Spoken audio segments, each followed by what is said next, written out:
have no perfume on. Oh, what do you have on? I just got Pagliarulo.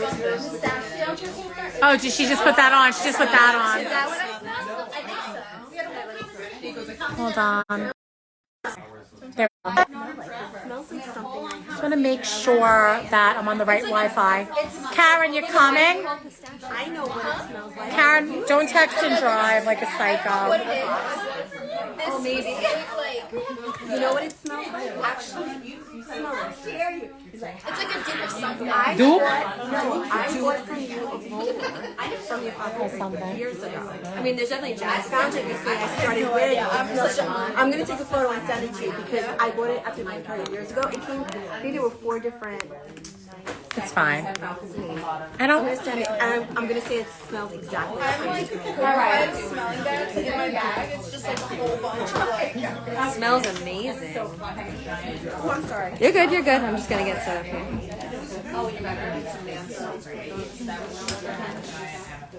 Doing a video this week in the crib. Yay. I'm an idiot. I'm like, where's my phone? Hello? Two little parents, wow, you know. Your phone There. on live. Well, DND. all right, now we're good. Okay. Are you in the frame? Yes, I wasn't sitting yet. Alex. Okay, there we are. We're good. Look at how golden we are. That was just so funny how I got the notification. I'm like, who's trying to text me now? It's us. Perfect. I have to wait a second. Perfect. Oh, So you got photos. I don't need to take any photos. Nope, with we're this. good. I'm starting this away. So lonely. Where's my phone? We went live already, Jake? Yes, live. Oh. Hi, people on internet land. I didn't realize we were live already. Oh yeah, you said we had to launch it. No, we did. We did. Sorry, we're just getting Again, set up. Sagittarius rising, Cap rising. She said I did. This is the way it works. This is actually very true. That You said I did it. it's true. Lots of brilliance right here in this space. So, for those of you online, thank you for joining us. We are at the Athenaeum at Amityville Apothecary in Amityville, New York. And I'm Danielle, that's Dina, and our special guest tonight is Antonio Pagliarulo. I did it good? Perfect. He is the author of The Evil Eye, The History, Mystery, and Magic of the Quiet Curse. Great cover. And even better content. We're really excited to have you here. Oh, my pleasure to be here. Thank you. Yeah. Oh, let's put a couple. Are you clapping? Yeah. You She's should so clap. cute. Actually, for those of you, the whole store is packed. There's a lot of And people we're here. really, really thrilled. It's raining out, and the rain's not keeping anyone away. No, Because thank you that's so much. So if anybody,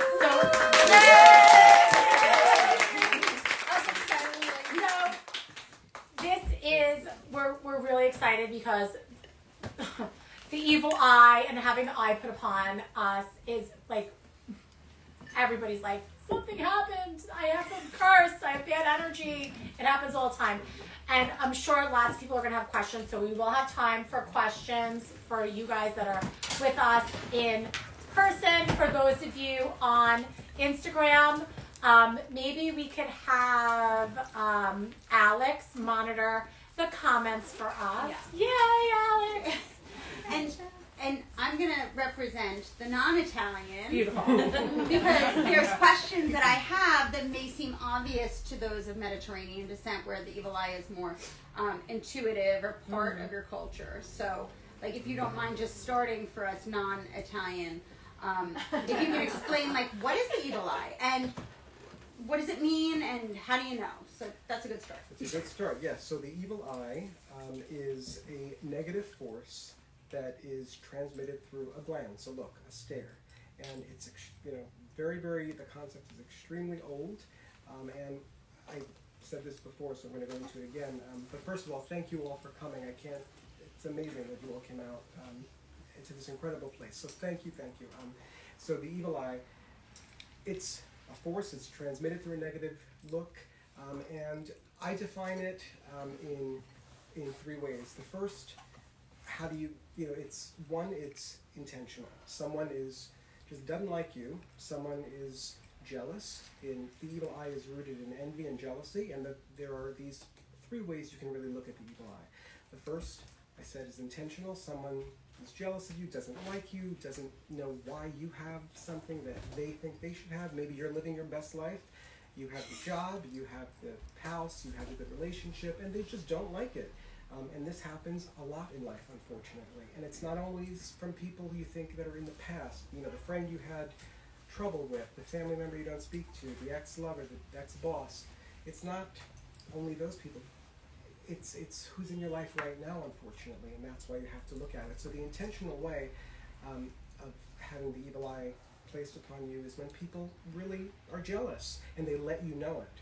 Sometimes you can feel that. Someone will look at you. Someone will just look at you too long. You can sort of sense it in the way they speak. I'm going to interrupt you, yes. because don't you find Yes. that the worst eye is from like your family members, or is it just me? Because Because I have a lot of eye from my relatives. Well, you get a lot because don't forget, the family members are the closest to you, and we don't always have boundaries with family members, right? So they say things, you can get into arguments, and that's true. Family members, look, families are a tough universe, and each one is a universe. So that does happen. I've had many people talk to me about the evil eye in the family.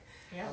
And it's when it's intentional, you know it, either through the look or even through the voice. Someone can say something, and you can just hear it, that you know, nastiness that's in there, the jealousy that's in there. That's the intentional way. Must be nice. I really did. You look great. Yeah, you look good. Yeah, right. It's nice. Yeah. You got something there. That's actually not as bad as, and I hope my grandmother isn't watching this Instagram live, because about 2 years ago when she didn't like my hair, she would introduce me to her friends. I would go visit her in Florida, and she would say, "This is my granddaughter. I'm sorry about the way she looked." So I can see where you got the idea of the family stuff. You illustrated that point. Yes, I can see. The other way, though, you can get the evil eye is unintentionally, and that is when many of us were raised with little rituals or customs. You compliment someone, you say, "Oh, the house is beautiful, God bless." You spit, you sort of knock wood. Some people have all these little rituals. Those rituals and those practices are rooted in casting out an unintentional envy. Sometimes you're not really aware of it, or maybe you're aware of it, but you really don't mean to, give someone harm. You don't want something bad to happen, so you just sort of, you keep it to yourself. But the eye can come through, and that's when it's unintentional. And then you have the third way, which is the one that often shocks people because they don't realize it, and that's when you boast a lot. You bring it upon yourself. You're talking about your own life, your own plans, your own success, your own everything. You're doing it a little too much. Now, you always have to remember, yes, you should. We should all celebrate our successes, our joys, the happy times, the beautiful times, the holidays, all those things. You want to celebrate that because it's something, your achievements, you should be proud of. But it's a very fine line, as I said earlier, between posting that one picture on Instagram and 55 pictures on Instagram. How many, don't talk, that vacation you have planning, no one needs to know that you're flying business class, or that you're going to the best hotel, that you're, keep your plans to yourself, because if you boast too much, you're going to bring a lot of negativity towards you. That's how, not only do you rouse other people, to get to be envious, but, there's this idea that you can tempt fate by boasting too much about yourself. And whenever I talk about this, I always make it a point to say, you have to celebrate your family's, achievements, your own achievements. Of course, that's what life is about. We want those happy moments, but you just have to do it mindfully, and you don't over-exaggerate. Don't talk about it. And always remember, the book, as I say, is a friendly reminder about an unfriendly topic, because jealousy and envy are unfriendly things. Nobody wants to talk about that, but we have all been the victims or on the receiving end of someone's jealousy or envy, and we've all felt that. We have also all felt jealousy, whether or not we want to admit it. We've all been jealous of somebody or something in our lives. It's the human condition. It's human nature. So these are things that you want to remember, but it's a force. It's so interesting, especially in the world of social media that we live in now. Everybody's posting what they want you to see, what they want you to think, how their life is so fabulous. Like, they emulate the Kardashians, and so like they're jet setting, and like everybody else is like tries to keep up with the Joneses or like compare and compete. But of course, like they're not showing what happens on like the non-social media.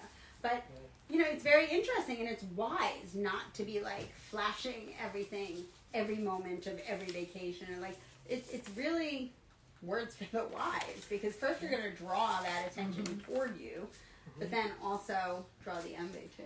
You draw the envy, and when you think about it again, people who sort of don't think it's real or look at it and say, oh, you know, they must be crazy, they're thinking a look or something. There was a time when what's called extramission, people believed that the eyes emitted actual rays, you know, energy. And so there's what I mentioned earlier, I'll mention it again, the sense of being stared at. I think we've all experienced this. You're sitting down at the cafe, you're sitting down at your desk, you're walking around, whatever, you're not doing anything, but you can sense something. You turn around and you see someone staring at you. How did you get that knowledge? What poked you on the shoulder to make you turn around? Nobody, right? It was your intuitive sense. It was an energy that from within, but also from without, if you ask me. We've also been on the other end of it where you're staring at someone from a distance, you don't want them to see you, and all of a sudden they turn around. You've had that happen. I've had that happen. You know, how did they know from 100 feet away that you're staring and looking at them? Again, the sense of being stared at. It's because there is energy, and everything is energy. And it's especially prevalent when we are infusing that with emotion, and that's where you get the evil eye. You have to be aware of that. So people looking at your Instagram, people looking at all of your things, keep it closer to, you know, celebrate it, you know, but like I said, think about that one picture versus the 50. Right. Because people are jealous. People will be envious. It's human nature.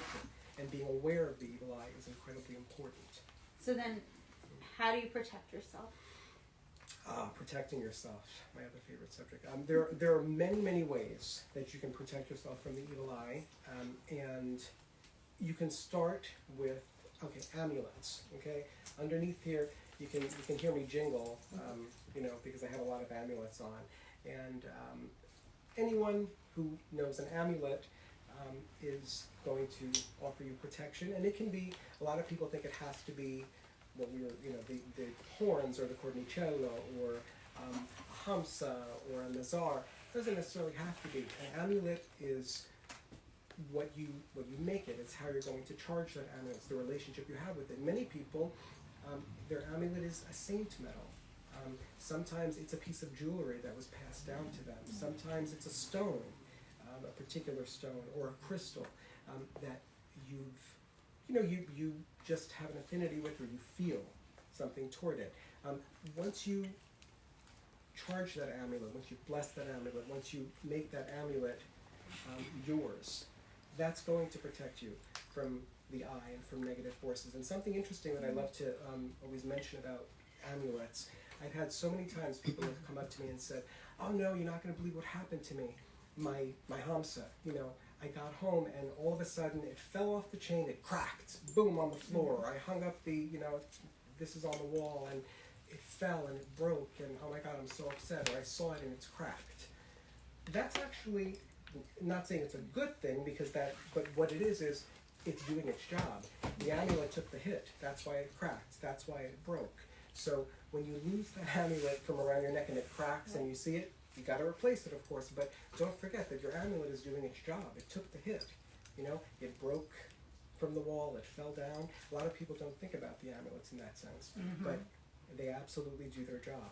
We say that with the bracelets. The bracelets. The bracelets, if they burst. Yeah. There was one. There was a customer who came in, and he goes, "Oh, you got to restring this." And I go, "Whoa, what happened?" And he's like, "It just burst. It just exploded." And I go, "But what were the circumstances?" And he's like, "Well, I had a fight with my neighbor, and I ran over, and I was like screaming really loud." Like, well, we're not going to restring that. Like, I think maybe your rage exploded.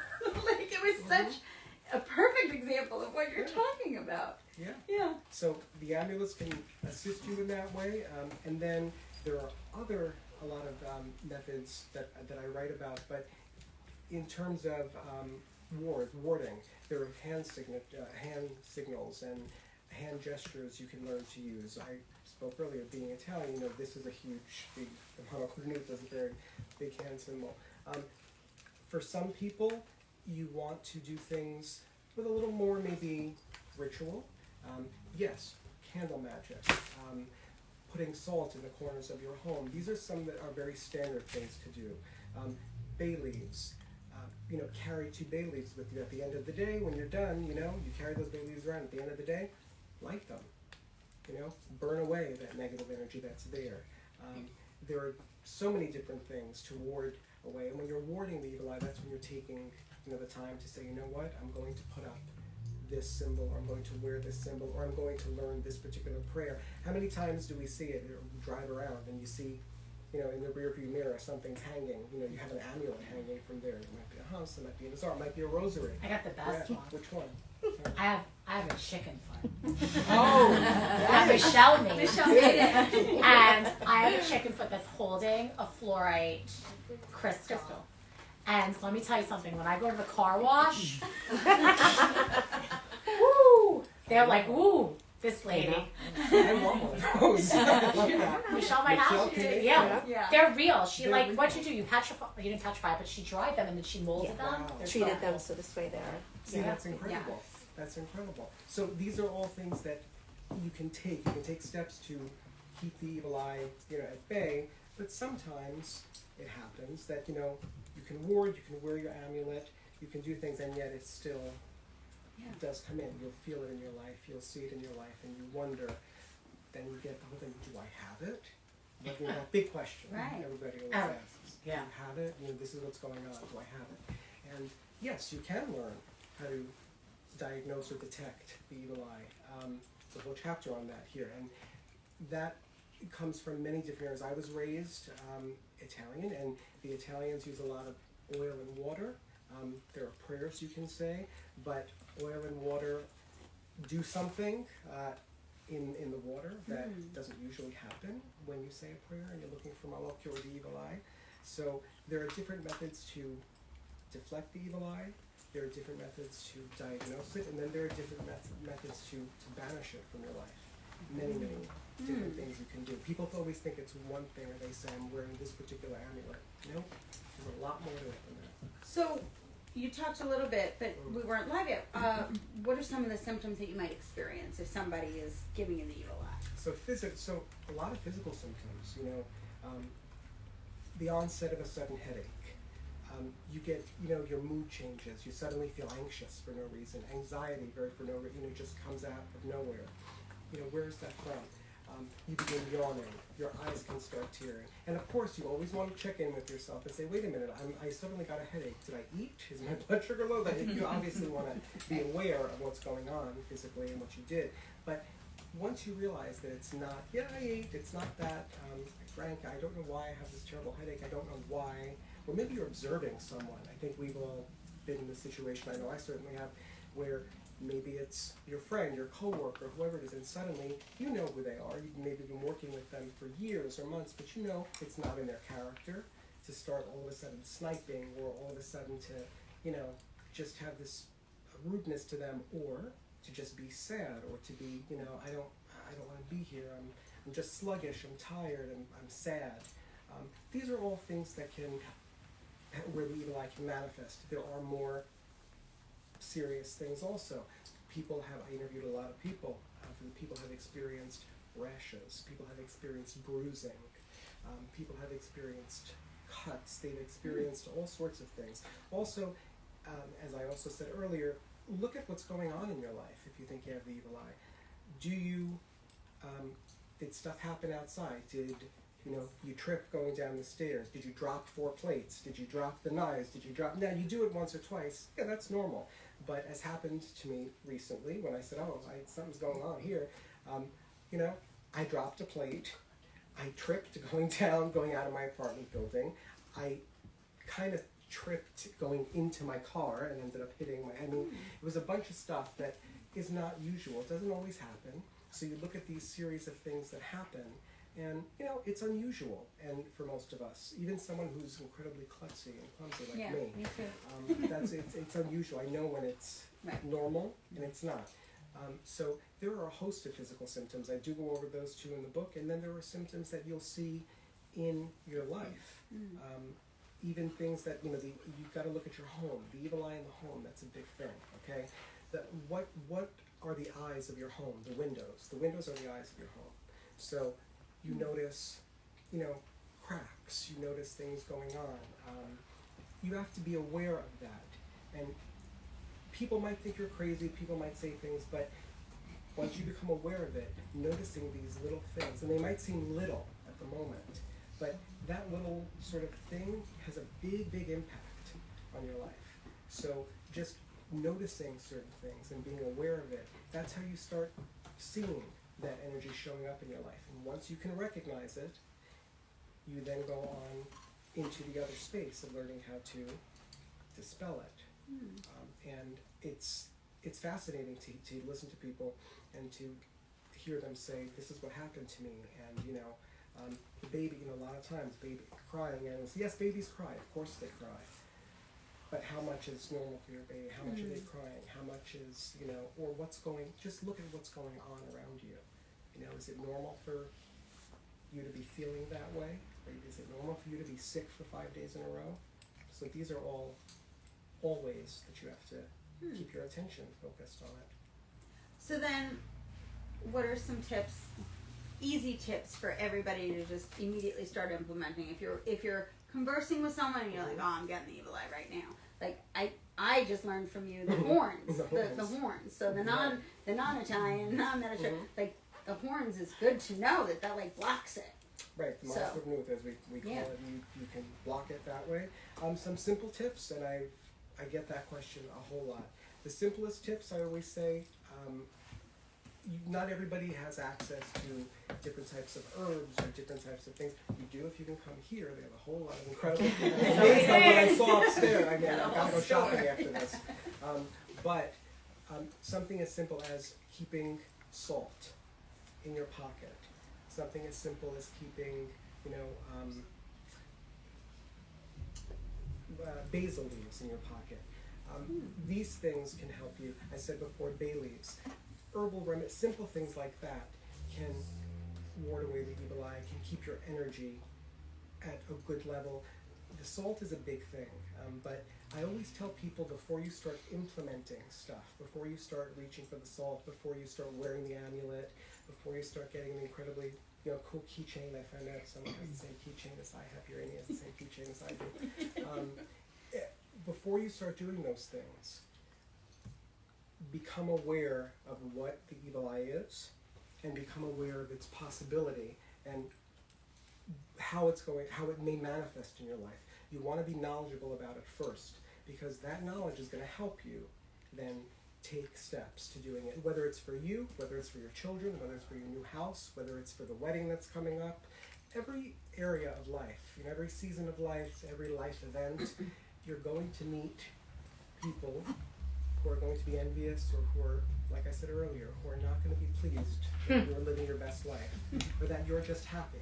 They're not going to be pleased. And again, that doesn't make somebody an evil person. No, this is human nature. People get jealous. People get envious.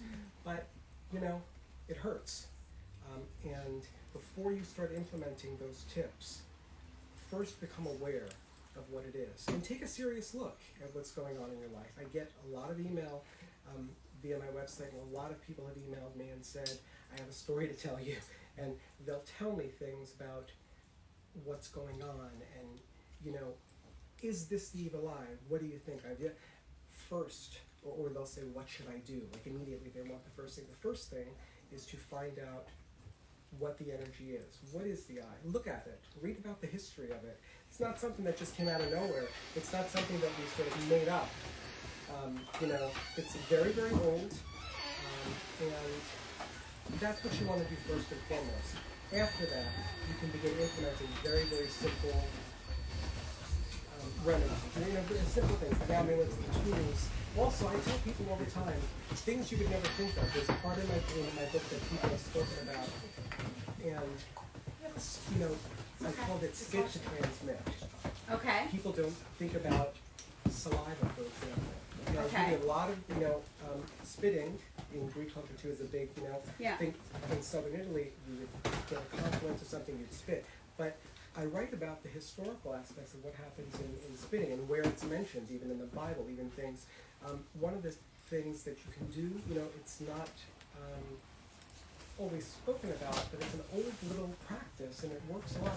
A mother licking her thumb onto the child's forehead is a way to I ward never away the evil understood eye. this. Yeah. So I never understood the spitting thing. Can you explain that a little Spitting, bit more? so Yeah. I wrote this thing in the book. It's called. I was like, it's so I was like, how odd. am I going to explain this? Let me So no. So understand. first and foremost, no, you should not go around spitting. Don't go spitting, just saying, oh, I'm going to go in blind spitting. Don't do that. But it's a very, very common practice, and goes way back.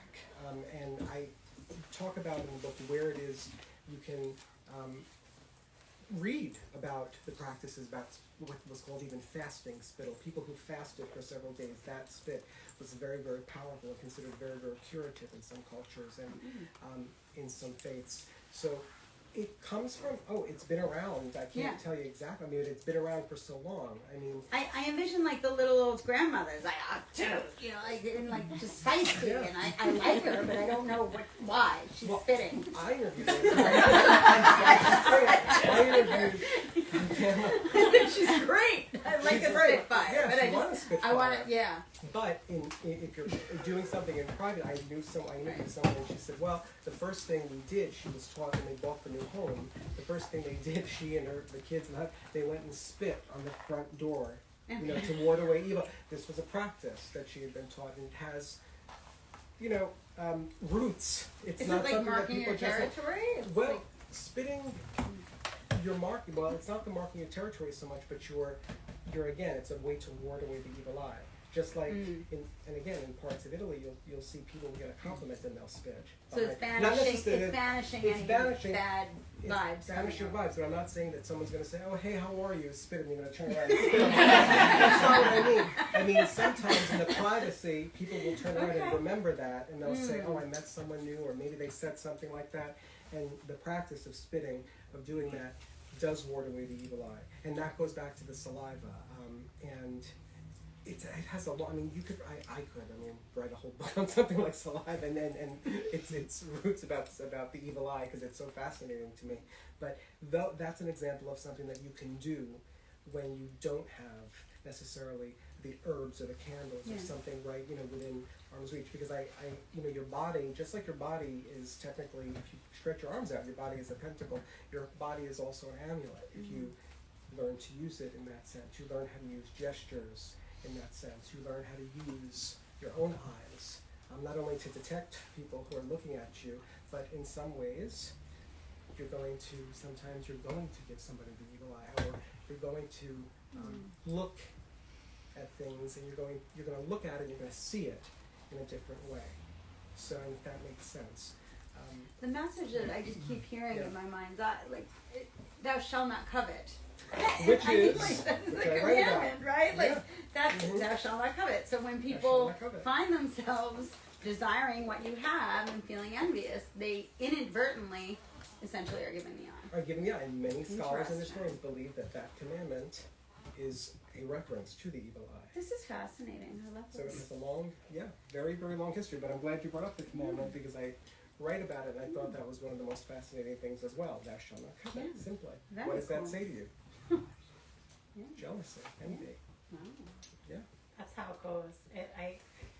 It does. It's the never ending tale of humanity. Yeah. That It is the human condition. and I think, like Danielle alluded to before, about social media and people's lives being so out there for everybody to see and judge and envy, that a lot of times, like you said, inadvertent jealousy is because it's such a mirror onto the things that you're not doing in your life when you're seeing other people succeed, or you're seeing other people have something that you don't have. And as I'm sitting here talking to you, I am hysterical inside about the ways I move through life that has been ingrained in me because of being raised as an Italian American girl, of how close I keep things to myself. Even like I don't even want to, I have a secret, you guys. And the secret is I do most things what I consider under the cover of darkness.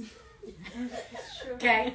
So, like, what that means is I might be going someplace and having, like, a time and nobody will ever know because it's never on social media. You won't know it. It's just, they'll be like, where were you? I'll be like, I was home, sleeping. You're never going to know if it's true or not. Because I have a whole, because of that. Because it does, and it's so funny because even the other day I was in the post office with Danny's daughter, Haley. And she is such a bright light because she talks to everybody. She is like the nicest girl that like will talk to every person. And I'm like, oh, please. So she was in the post office and she was talking to the postal workers as we're scanning, the 100th package of the day.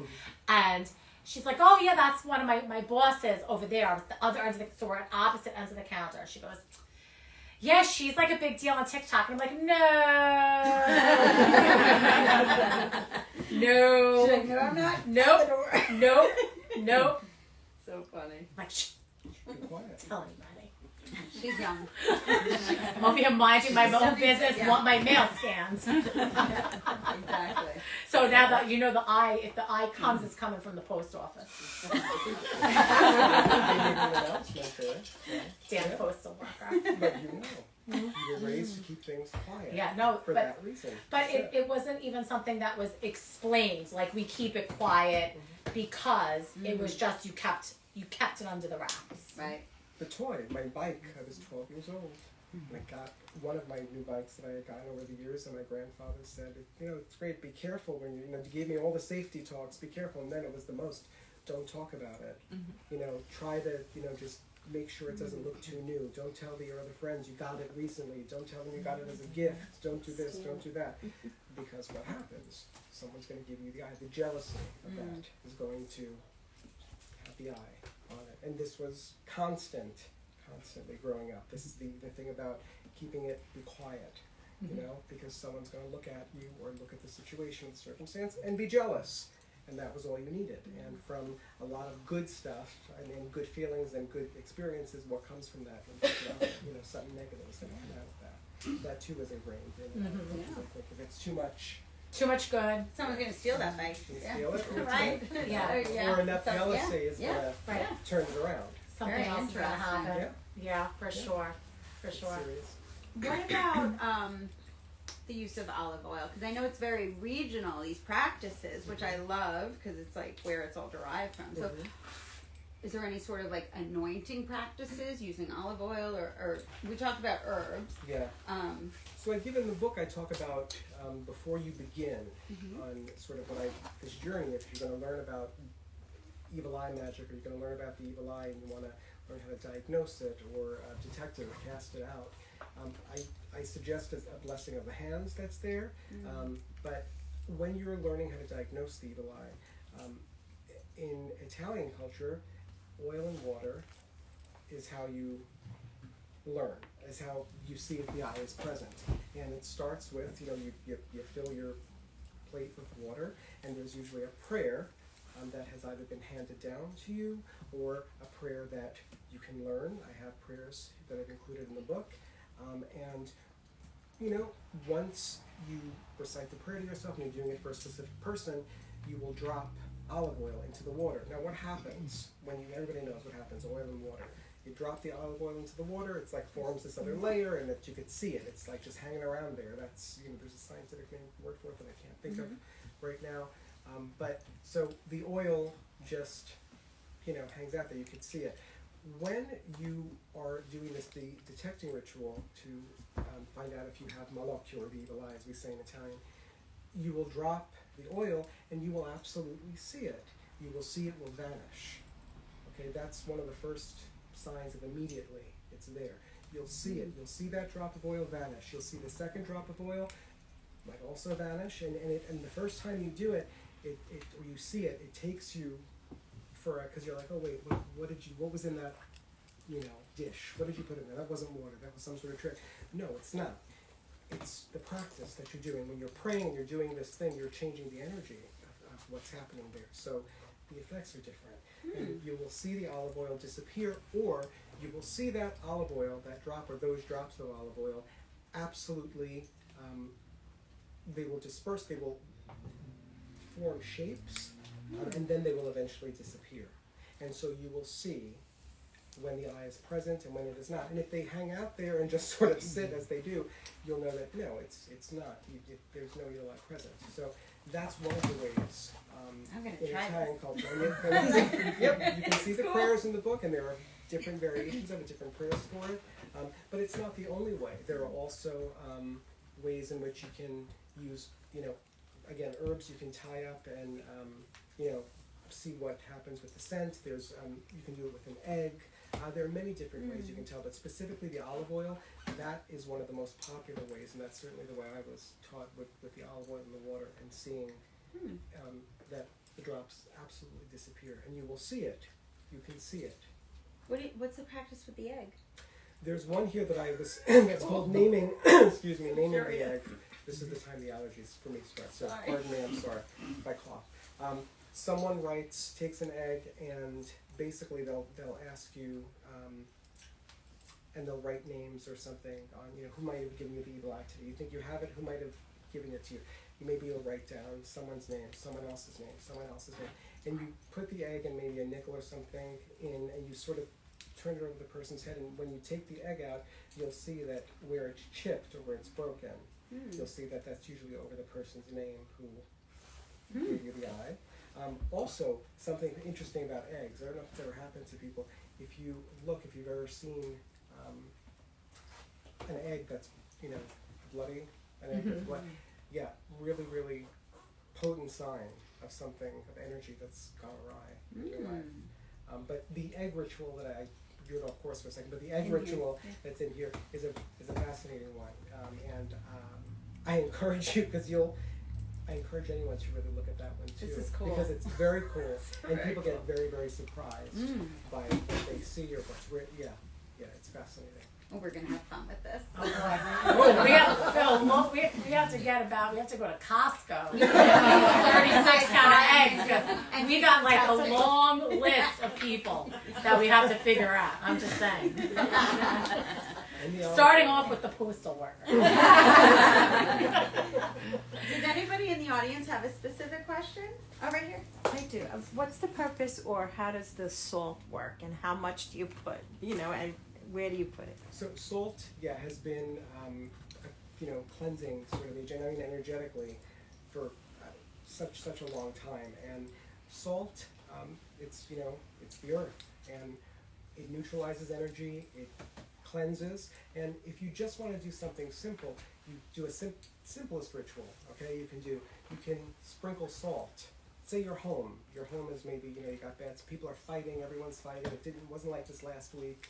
This happened, that happened, everyone's fighting, you can't stand it, you got bad energy there.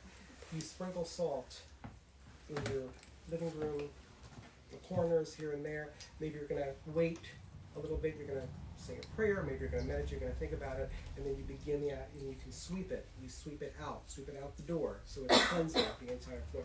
But a sprinkle, you don't have to pour out, you see people pouring out. Don't pour out a whole canister of salt, it's not necessary, it's very powerful. You can take a little sprinkle of salt and throw it, in the corners of a room and leave it there for a while. That's meant to soak up negative energy. You can also keep salt, I have salt in a small mason jar that I keep, a few of them in various places. And, people don't really know that they're there, but not a lot, it doesn't have to be a lot, but it absorbs negative energy and it neutralizes negative energy. So it's incredibly powerful, and it's simple. You can get it, most of us have salt in the cabinet or something. If you don't have salt in your cabinet, we're not coming over for dinner. I have salt in every room. Salt in every room. Definitely want that. I have a question. Yes. How do you keep yourself, or how do we keep ourselves from unintentionally giving the evil eye? So excuse me. So from unintentionally giving the evil eye, the old practice of when you give a compliment and you think that maybe there's some underlying envy or maybe there isn't, from unintentionally, it's always, God bless you, or you can follow it up with another compliment. You can actually just tell yourself, excuse me, you know, you give a compliment and you're not emitting the evil eye. You know, you're not doing this. But I always recommend that people say something like, you know, God bless you, or make a hand gesture inside their pocket. You know, out of that. That's, again, I was raised with a lot of this stuff, so we did all these hand gestures inside to make sure that we weren't giving the evil eye. And I think, but if you're already aware of it, that's you're more than halfway there. If you're already at the place where how do I not, you know, make sure that I'm not giving someone the evil eye, you know, unconsciously kind of thing. You're already aware of it, so that in itself is working to ensure that you don't give it because you're aware of it. But I always tell people to either a hand gesture or to say something, you know, God bless you, or after a compliment. That's the way. Can a mezuzah protect you from the evil eye? I'm sorry? A mezuzah, if you have it. Oh, of course, a mezuzah is an amulet. Yes, absolutely, will protect you from the evil eye. I write about you know, Judaism in the book and aspects, because it's very, very much in Judaism, the evil eye. Throughout all faiths, actually, and I mentioned this in the book. There aren't many faiths that don't have the evil eye somewhere incorporated historically into them, but a mezuzah is absolutely an amulet. Yes, absolutely, right on the door. Yeah, on the side. Yeah. So I have memories of when I was about to have my first son, and he was born, and he was like beautiful, had a beautiful round face, and the first thing my mother said, Courtney Shadlow, on the bib, immediately, because she said as soon as anybody sees that he's so beautiful, they're gonna put the evil eye on him for life. And this child will never, we can't have that, we can't, so I just, Yeah. of course. Yeah. We So- have a little medallion on the diaper. Yeah. For those of you on the live stream, they're talking about putting medallions on the babies because they're so beautiful, so that they didn't draw the evil eye. So it used to be the diaper, if it would be cloth diaper, but once they started using, you know, Pampers Yeah. and, you know, whatever, so then it was the bib, because then it would be cloth.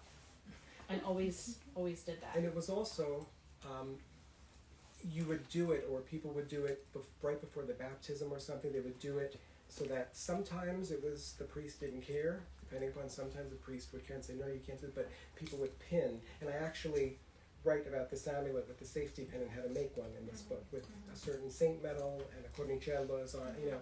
So it was also pinned many times to an infant's the garment, the onesie Like or the secretly garment. inside? Usually inside, so that it didn't draw, again, attention at a baptism or something, but then afterwards it was kept, usually inside, yes. Or the red grip or a red string as well, yeah. So another more modern way would be, I grew up in Sicily, so New Year's Eve, everybody had to have their brand new pair of red panties or underwear. You could not start the new year without it, and that was to ward off the malocchio, because if you were making well wishes for the new year, you had to protect yourself to have I hope everybody can hear this. This is juicy stuff. And still to this day, my mother says we didn't buy the red panties. What are we gonna do? Why the red undergarment? So red, it's interesting, it goes along, if you see a cornicello, most of the time people will say to you, there's that old, the story about, what's his name, because one Sebastian Maniscalco, the comedian, about how he went out with a girl and the father said the evil eye, she said, why is there a red pepper hanging from your car? It's not a red pepper, it's a horn, it's, you know, cornicello, it's a horn, but it's red. So historically, a lot of scholars believe that the red symbolizes victory over enemies, and it can also symbolize victory over Satan or evil forces. For some reason, red in many cultures was associated with evil. I don't personally associate it with evil. I happen to love the color red, but it's a powerful color. But the red underwear is absolutely true, and I've done that on New Year's Eve, absolutely. And also, I make something in the book that I wrote about in warding, also an Italian thing, to ward off the evil eye. If someone gives you a compliment, you were told, men, to put your hand somewhere. Oh. Yeah. Broke it. Yep. Wow. Always. Yeah. In fact, in Italy, you'll see. That they And Yep. they're just, and it's Yeah. no shame. It's There's just no shame. wow. We're talking about crotch grabbing. You're home, though. You're home. That's somebody You're else's. home. That's so boring. Maybe, but it's your own. Don't grab somebody else. But that's Yeah, also. don't go grab other people's crap. I'm actually gonna go home and I'm gonna tell my husband that I'm gonna start grabbing his crotch. And tell him You're that I'm married, it's your practicing, husband. protecting him. Oh my That's goodness. different. And also, I believe in our. I think it's in our. It's a culture. I did write about it to ward off the evil eye. You pinch your butt. Or you pinch someone else. You pinch someone else's No, butt or your own yours. You butt? meet it. Someone gives you a compliment. You turn around. You pinch your butt. And it's I like the horns. I like the I horns like the horns. or the. Don't get the. You know what I'm talking about. I can speak Interesting. about. So yes, these are all examples. Of And you ways to mentioned the ward red off the evil string. Is eye. Red that string. Red string. I'm wearing it. Sicily's That's big. from Italian. Yep. another? Why? And she Why? just, again, March. red also, it's a custom also in Judaism, the red string is also there. Again, red, from growing up Italian, red, it was, you wore, it was either tacked on again to an infant's thing or to the back of the onesie there, or it was tied up. Uh-huh. Sometimes it was tied on the stroller. You know, you had the red string tied on the stroller there, so the kid couldn't get to it, but it was there doing its protection. Much for the same reason, the color red is thought of as a color of Protect. victory over your enemy.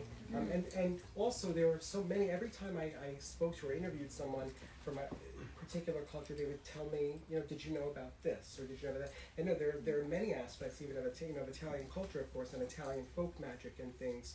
Depending on the region of Italy, it's entirely different, because in parts of Sicily, certain hand gestures don't mean what they mean in Naples, for example, and you got to be careful. So different areas of Italy have different folk traditions when it comes to magic and when it comes to Malocchio and the evil eye, and that's true of a lot of cultures. The folk traditions are different regionally, and you'll find that that's true. You speak to someone from, you know, my mother's town, or where she came from, or my father came from, both in southern Italy, but it's different, even with how they diagnose in some places the evil eye. Some, the olive oil in the water is always, in my opinion, there, but there's always different prayers. There's also this idea, by the way, and this I always get into, people sort of go crazy about this, but the passing down in Italian culture of the evil eye, the Malocchio prayer, is, for many Italian Americans, it's done on Christmas Eve. However, that's not always the way that it's done. There are, and I know people screamed and yelled at me for this, but it is true. You don't have to hand down that prayer. There are certain villages or towns in Italy where a particular saint day is very, very popular. You might pass, for some reason, on the day of St. Anthony, the day of St. Joseph, a certain festival, you know, a religious festival, and it's not Christmas Eve. So regionally, it makes a big difference, and you'll find differences there, and they're all fascinating and all very powerful. Yeah, it's very interesting because as you were talking about it, I realized I wear my Blessed Mother bracelet like every day. So even if I don't have my other bracelets, that one That I goes feel, on. yeah, that goes on. Yeah. And I work with Archangel Michael, and you said that that's very much a part of this practice. Oh, So then the huge. saints as well. So The saint, of course, because, and people think of the saints, you know, as saintly, pardon the word, but if you read about lives of the saints or things, the stories are not pretty, all of them, and they're not, you know, there's a lot of gory stuff in the lives of the saints, and people use the saints actually a lot also in different forms of protection magic, and that's a whole other subject and a whole other everything, but when it comes to the evil eye, yes, I mentioned certain saints in the book who are specifically invoked for the evil eye, or petitioned for the evil eye.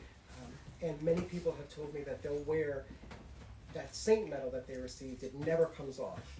It's on the shower, it just doesn't come off until it falls off, but it's always there. You say you yeah, might not wear every other day. bracelets, Yeah, but that's what's the on. Madonna's there. Yeah, yeah. Yeah. Simple. Same. I never take any of these off. I'm a terrible. I actually never take any of my jewelry off. So I'm a terrible jewelry wearer because I always tell people, I'm going to sell you this. Don't wear it like me. Well, They never I take it off. I used my my niece will say that she could hear me coming down the hall because I jingle. I have layers under here. She's Sorry, I'm like, with my "Okay, bracelet." jingling." Yeah, and it jingles, but that's what happens. You Yeah. wear your stuff and you wear it. Somebody's gonna Yeah. explode.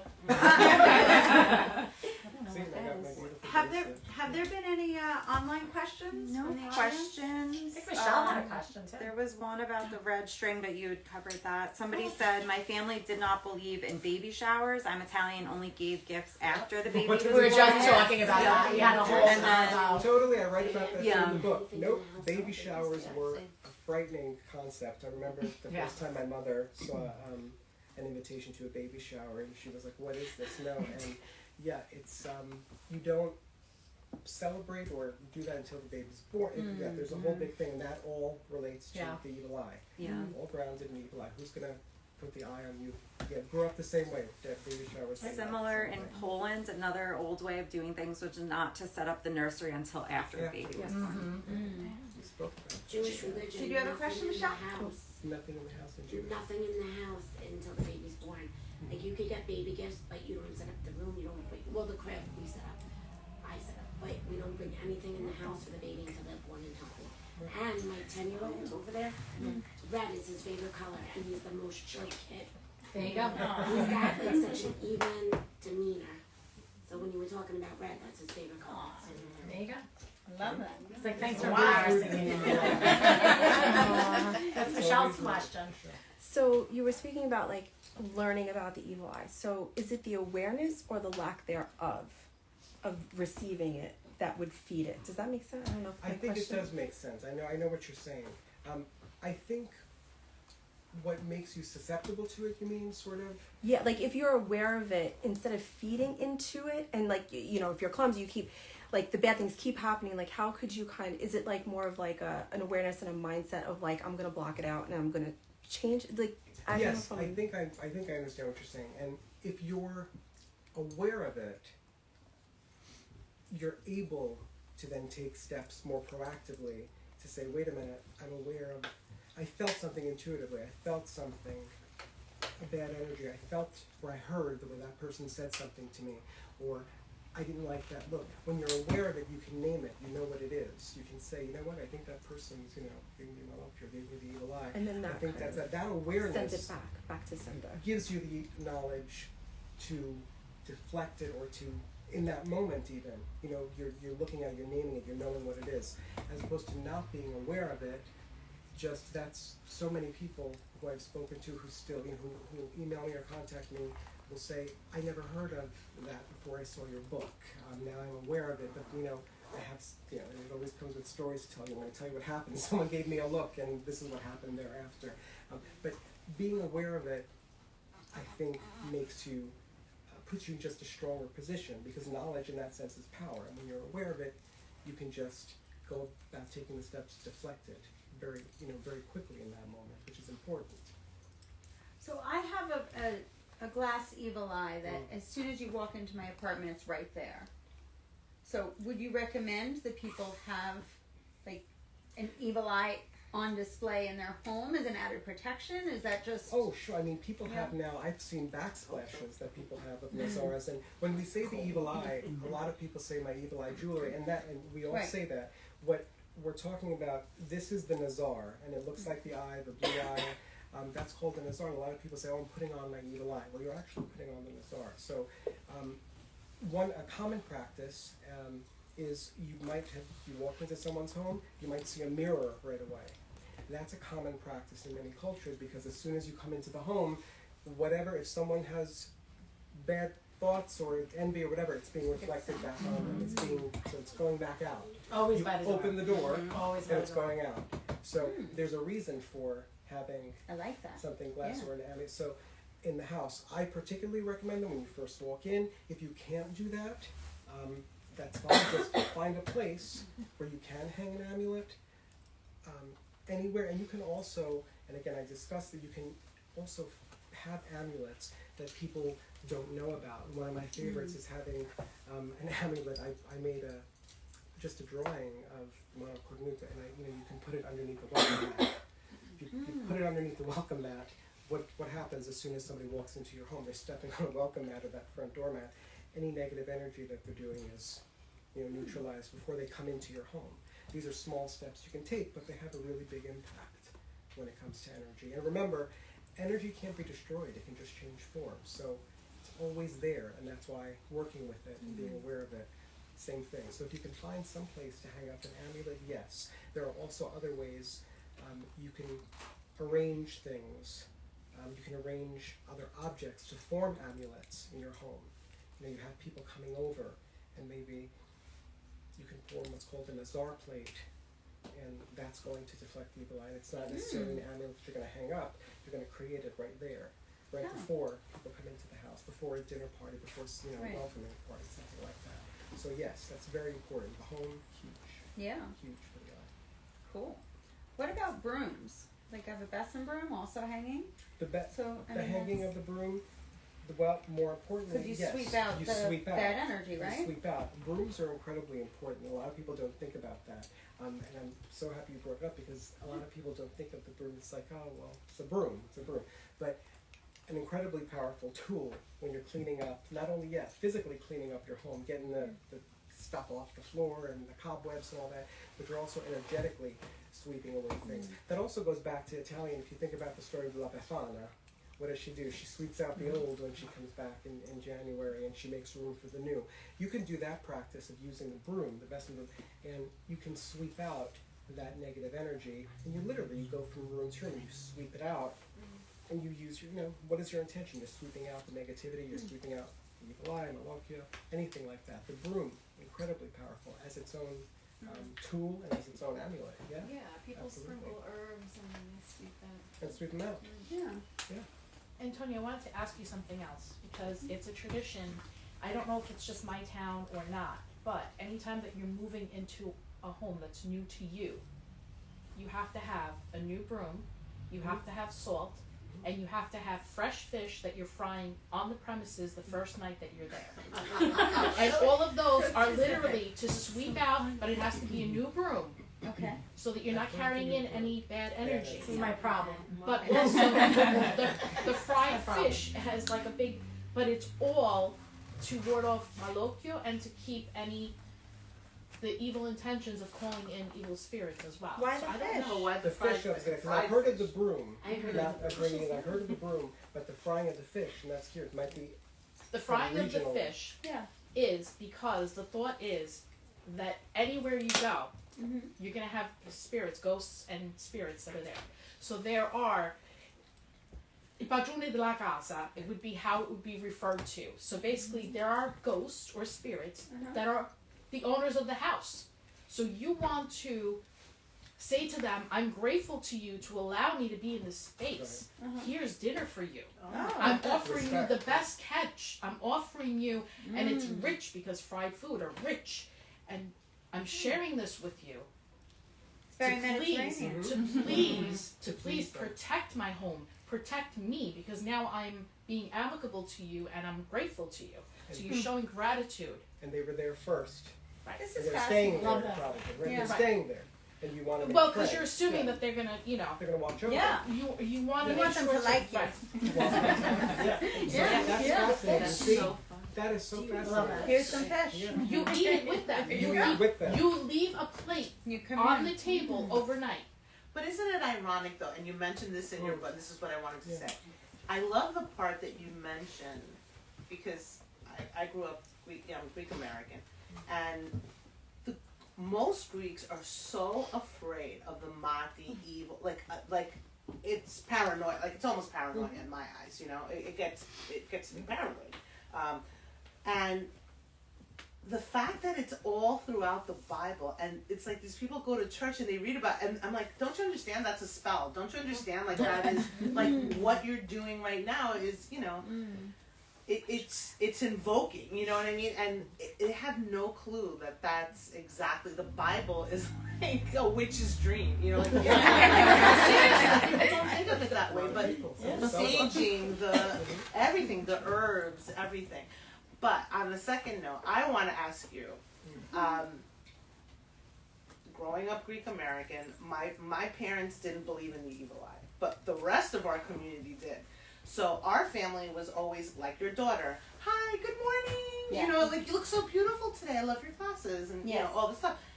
And if a Greek saw you with your hands in your pockets like this, they would get offended. They'd be like, what, you think I'm trying to evil eye you? Like, what's going on here? So, where's the fine line of your friend giving you a great compliment and saying, oh, you look so beautiful today, and then next thing you know, she gets the flu and she's like, oh my God, you gave me the evil eye. Like, where's that The fine line, yeah. where your friend is like, oh, I thought she was my friend, she just gave me the evil eye, when, you know, it's part of science, you have the germs, and, you know, it's just move on. That, I believe that's a great question, and it's true, the paranoia. You can't live in a constant state And, you of know, paranoia. Greeks and Italians are very paranoid.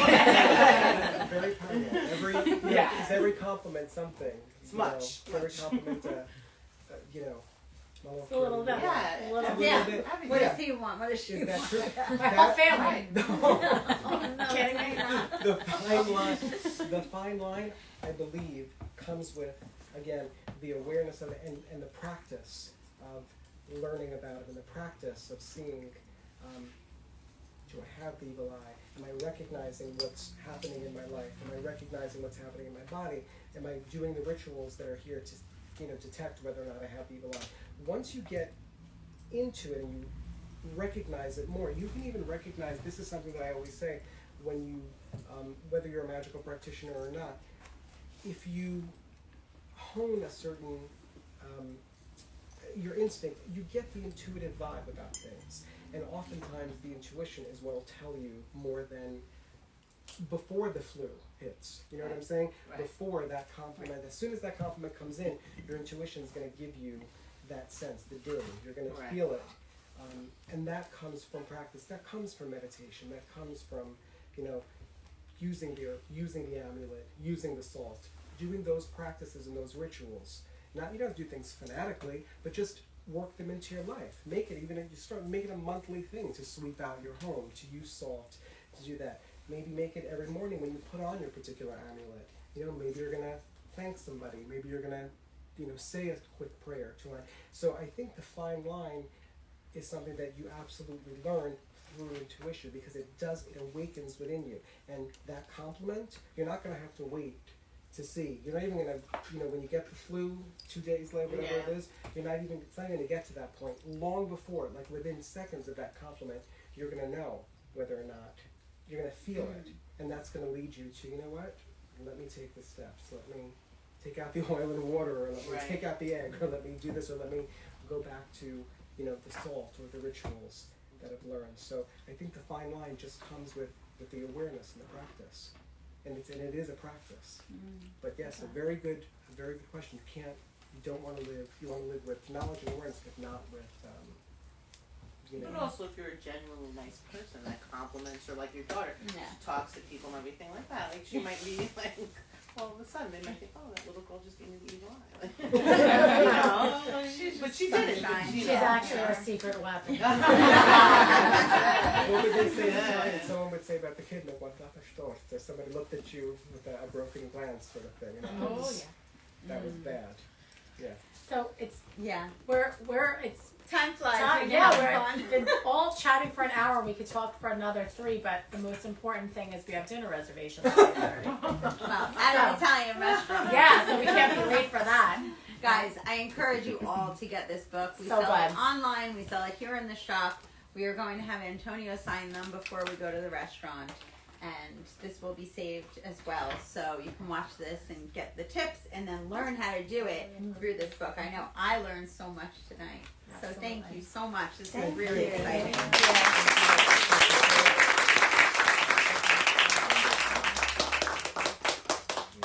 All right. Good night, Internet Land.